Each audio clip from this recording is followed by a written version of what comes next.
One of the things I do in preparation to making a fighter kite is to prepare the bow.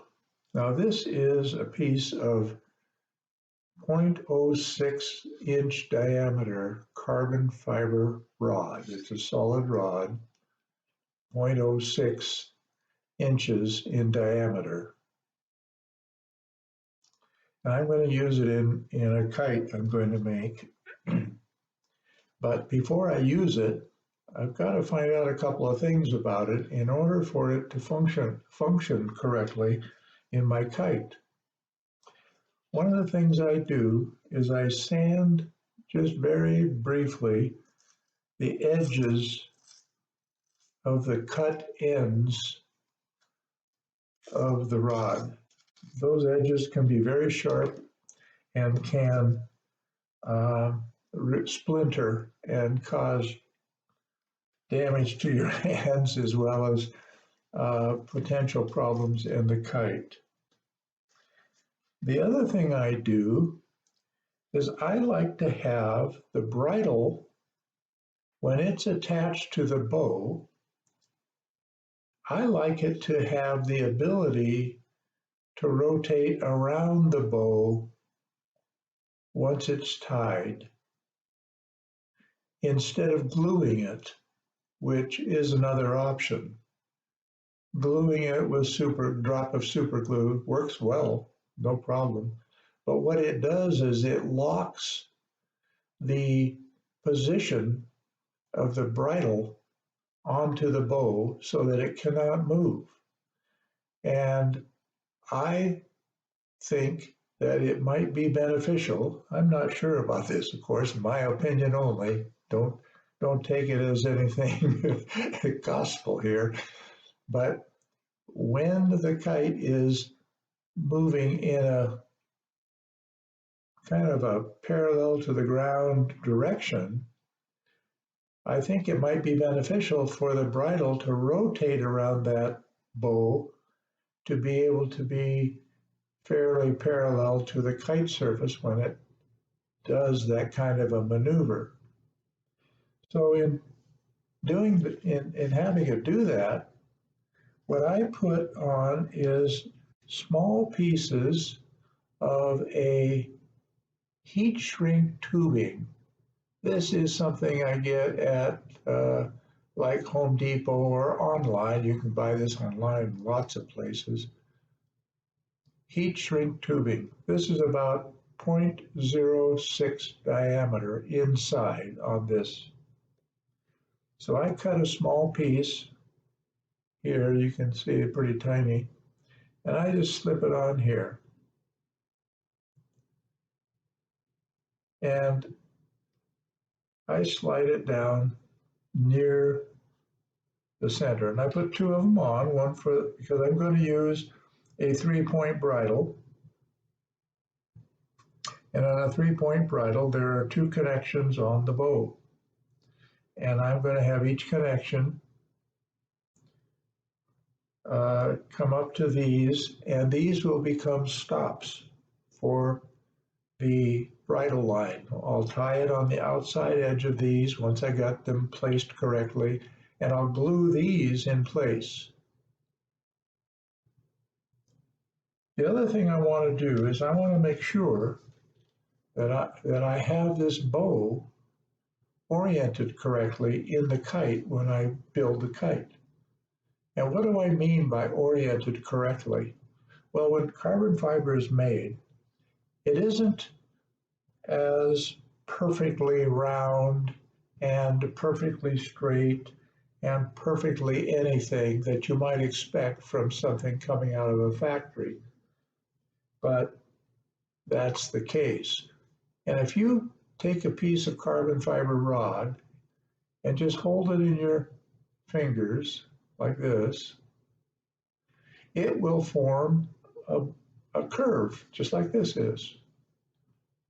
But it will form it in a direction that is oriented to this particular piece of carbon fiber. If I were to use my fingers and rotate this rod, I can feel that it kind of jumps from one place to another like it has a flat spot. Well, I want the bow to not be in between any of those kinds of places in its circumference. I want it to be in a naturally oriented position. So I want to play with this bow and find out where that is.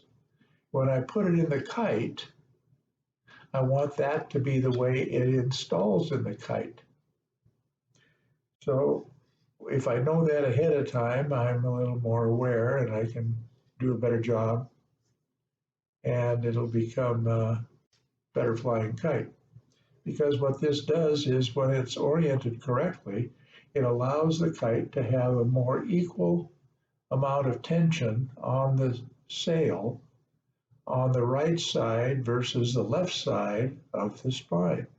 And you want it to be as equal as possible so the kite flies straight when it's supposed to fly straight. So that's the preparation of a bow. I cut it to length, sand off the ends, put on stops. If you're going to use stops, these are called stops. And then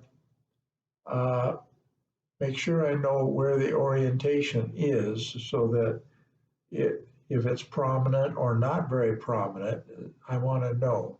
So I just kind of rotate it, bend it, rotate it, bend it, and I can feel it. You'll feel it too when you do it. So when I go to put it on the kite, be all set. Now when I put it on the kite, I'm going to use what I call a bow setter. It's just a piece of cardboard, and it has notches right here at the wingtip points that I'm going to use on my kite. I'm just going to lay that on top of the kite skin or the kite sail and position it that way. Another way to do it, though, is to use well, this is called a photo corner. Several companies make them. They come in a pack of, I don't know how many, but 250 in this pack. There's a lot of them. You only need 2 of them for each kite. These happen to be clear, so they're a little difficult to see, but I use a toothpick, stick it in one of the corners right here,